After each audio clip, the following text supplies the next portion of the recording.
Okay, so I'm looking at the interactive notes, section 3 on quantifiers, the check your understanding card 6 that says prove that there are no solutions in positive integers to the equation x to the fourth plus y to the fourth is equal to 100.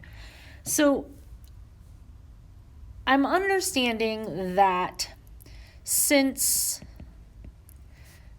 4 to the fourth power is equal to 256. The only possible values of x and y are the integers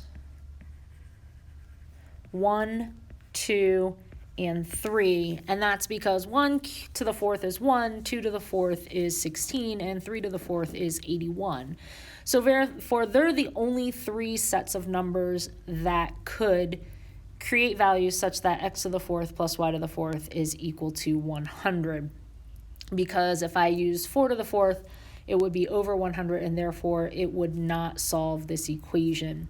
And so I understand the idea of looking at x is equal to 1, y is equal to 1, looking at x is equal to 1, y is equal to 2, and x is equal to 1, y is equal to 3. Also then looking at x is equal to 2, y is equal to 1, x is equal to 2, y is equal to 2, x is equal to 2, y is equal to 3, and one more time, x is equal to 3, x is equal to 3, x is equal to 3, y equals 1, y is equal to 2, and y is equal to 3. And then understanding because we are looking at x to the fourth plus y to the fourth is equal to 100, and we know that a plus b equals 100 is the same as whatever b plus a is equal to 100. We could actually eliminate quite a few of those responses to check. So I understand, and it makes sense to me why this proof and what this proof could do. So to me it says prove that there are no solutions. So basically we are looking at all possible solutions and then showing that none of them work. So what we would say is we know this one doesn't work because we end up with 1 plus 1 is equal to 2, which doesn't equal to 100. 1 plus 16 is equal to 17, which is not equal to 100. And 1 plus 27 is 28, again, which doesn't equal 100. We can eliminate this one because it's going to be the same as x is equal to 1, y is equal to 2. We can take a look at this next one. X is equal to 2, y is equal to 2. That's going to be 32 plus 32, or 64. And then we're going to look at 16 plus 27, which also is not equal to 100. We can then again eliminate x is equal to 3, y is equal to 1.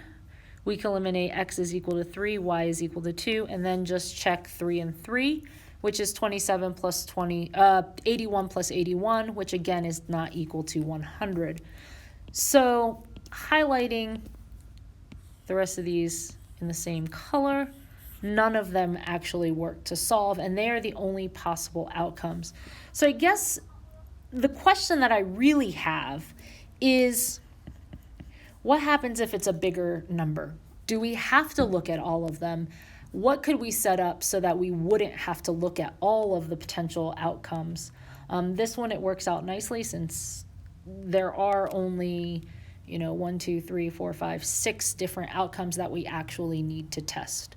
What could we do if the equation that we were asked to prove that there are no solutions for was a bigger equation and something that there were more potential solutions that we would need to eliminate, because we eliminated all of the ones in pink.